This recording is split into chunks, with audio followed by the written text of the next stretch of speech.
अपनी next class की तरफ। तो आज हम पढ़ते हैं इसके ऊपर स्ट्रोक तक हमने कर लिया था। अब करते हैं शैडो। शैडो का मतलब होता है साया। तो इसके ऊपर आके क्लिक करेंगे और यहाँ से इसको ओके करेंगे तो इस तरह का लग जाएगा। अब मैं यहाँ से थोड़ा-सा कोई और कलर, यहाँ से आप कलर भी चेंज करके लगा सकते हैं। मैं कलर दूसरा लगा के दिखा रहा हूँ कि इसके ऊपर अप्लाई कैसे होता है ताकि हमें अच्छे से समझ आ जाए। तो इसके नीचे ओपेसिटी जो है, यहाँ से हम इसको क्लिक करेंगे, ब्लर करेंगे तो इस तरह का होता जाएगा, फैलता जाएगा।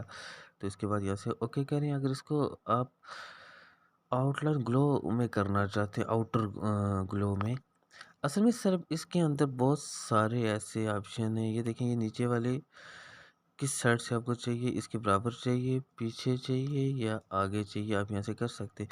बहुत अच्छा, मैं बात कर रहा था, इसके अंदर बहुत सारे ऐसे फीचर होते हैं जो कोरल के मुतालिक है ना, कोरल ड्रा के ऊपर यूज़ होने वाले फीचर्स। अब इसके अंदर बहुत सारे ऐसे फीचर्स होते हैं। अब चलते हैं जी नेक्स्ट। फिर से आप इसके ऊपर रख के क्लिक करेंगे। क्लिक करने के बाद आगे चलेंगे। ये सारे ऑप्शन हमने पढ़ लिए। इनर शेडो, साथ वाला शेडो जो होता है उसको इनर शेडो ही कहेंगे। मैं इनर शेडो देखें, ये जो लिखा हुआ है इसके ऊपर ये मैं दूसरा लगा के कोई और कलर लगा के मैं आपको दिखा रहा हूँ ताकि अच्छे से समझ आ जाए। तो इनर शेडो को ओपन करेंगे तो इसके साथ लगी हुई है लाइन जो ना, उसे इनर शेडो कहेंगे।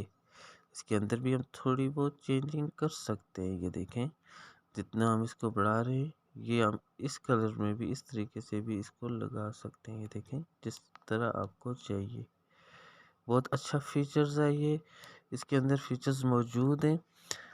तो आगे चलते हैं जी। इम्बोज। इम्बोज असल में कंप्यूटर के ऊपर कोरल ड्रा के ऊपर इस्तेमाल होने वाली चीज़ है और इसमें अलग से एक यूनिक स्टाइल, न्यू स्टाइल में बना हुआ आता है। यहाँ पे रख के क्लिक करेंगे तो इस तरह का कुछ आएगा, बट यहाँ पे ये हमारे काम करेंगे। जबकि आप इसको कोरल ड्रा के ऊपर यूज़ करते हैं तो ये बहुत अच्छा और बहुत अच्छे इसके अंदर फीचर्स हैं। इम्बोज तक हमने कर लिया। आगे का ऑप्शन फिर से नेक्स्ट वीडियो के ऊपर करेंगे।